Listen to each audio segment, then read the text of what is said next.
My name is Ripi Singh. I'm a freelance innovation coach with a practice called Inspiring Next. I help my clients think about what's the next purpose, what's the next project, what's the next profile, what's the next mindset, whatever their next engagement is, and how to go about innovatively in a systematic manner. For the last about 7-8 years, I've been practicing this innovation coaching. And about 3 years ago, I got into the topic of Industry 4.0. And I went back to my original technical passion, aviation safety. And that pulled me into the world of NDE 4.0. And that's where I came across a good friend, Johannes Vrana, who's pursuing a very similar passion in Germany. We worked together on this topic. He asked me if I could speak for a few minutes around the why of NDE 4.0. And I'll tell you, my story goes back about 20 years when I was looking at inspection reliability and looking at human factors and looking at areas of improvement where we can make inspections faster, cheaper, better. And I used to wonder, how can I automate data acquisition? How can I take inspector out of the loop? How can I make infrastructure safer for all of us? After all, that's what the inspections in service do.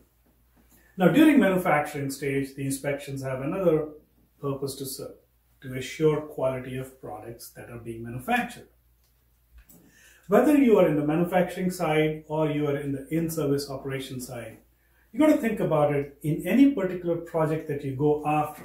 If you're looking at it from the perspective of quality, speed, and cost, it is very difficult to accomplish all three together.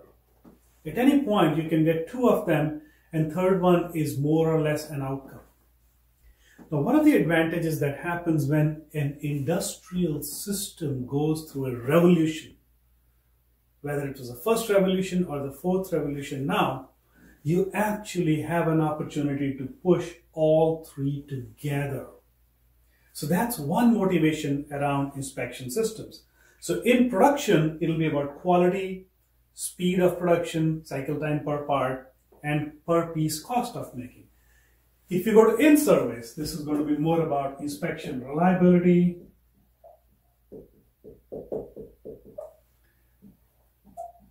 downtime of your asset when it's being inspected and it's not available, and then I would call life cycle operating cost. Over a lifespan of the system, how much do you spend in inspection and maintenance? The NDE 4.0 allows you to push all these three concurrently because that expands the domain of quality, downtime, and cost to a situation where this area is fairly large. That's the concept here in NDE 4.0. Let me also take you towards how it pushes reliability. Okay, so I'm going to do a quick perspective. Okay, think about our traditional reliability curve. There's a flaw on one side, and we talk about POD on the other side. And typical curve is like that. It reaches 1 asymptotically, and we most of the time rely on what we call as a 90-95 ability to detect. That's a reliability. That is reliability that defines what's the largest you can miss. And then for every system we have what we can call as intrinsic capability. That's the smallest you can detect. The system capability. This gap in between, this variation is a problem. It's a problem because you had a system which is capable of this much, but it is really performing at that level. So your inspection inefficiency comes up in the scheduling, it comes up in the uncertainty around the decisions that you take.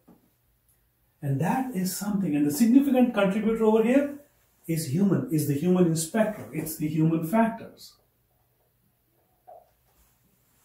My desire with NDE 4.0 is to push this. I should say not desire, it's the hypothesis, is to actually bring this 1995 closer to the capability. So the whole intent is that the NDE 4.0 should take the POD curve, something like that. That benefit is what I'm looking for.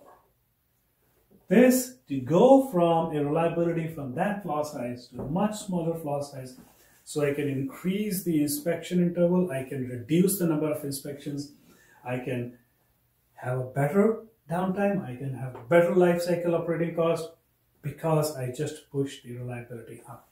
This is what drives me to bring Industry 4.0 into the inspection system. I would also submit that as we get better with digital twins, with artificial intelligence, with smarter algorithms that can figure out what's going on, we might be able to push further on what we believe is the intrinsic capability, something like that. This second stretch may be a little harder, but I don't want to discount that possibility. It can happen. So this is what drives safety. Okay? So all of this NDE 4.0 essentially is to push what I would call safety 5.0, which is safety plus economic value. Okay? That's what I'm looking for from NDE 4.0. That's why we want to do it. When I talk about safety, I actually want to also mention there are two pieces to safety. One is the safety of the asset, the infrastructure that you're using, whether it's an airplane or a railroad or a bridge or a plant. The second is the safety of the inspector who is actually conducting the inspection. You see, not all inspections happen in a factory or a shop floor or a depot. There are certain inspections that are happening in very hazardous areas, in very risky areas. You could be up on the bridge, you could be inside a chimney, you could be in a confined space. If I can have aerial robots, if I can have crawling robots that can go into places where human hand struggles to get, we can actually avoid human inspector from getting into harm's way. So there's a second aspect of safety around the inspector safety while you're conducting the inspections. And you know, all that adds up to the cost. All that adds up to the downtime. All that adds up to the reliability, the human factors. In total, the NDE 4.0 is here to push us towards being even more safer, both for the inspectors and the asset infrastructure that we help support. So with that, I would like to say thank you for listening to me. If you have any questions, please reach out to Johannes or me. We are both very active on LinkedIn. You can easily spot us. Ripi Singh, signing out. Thank you very much. Bye.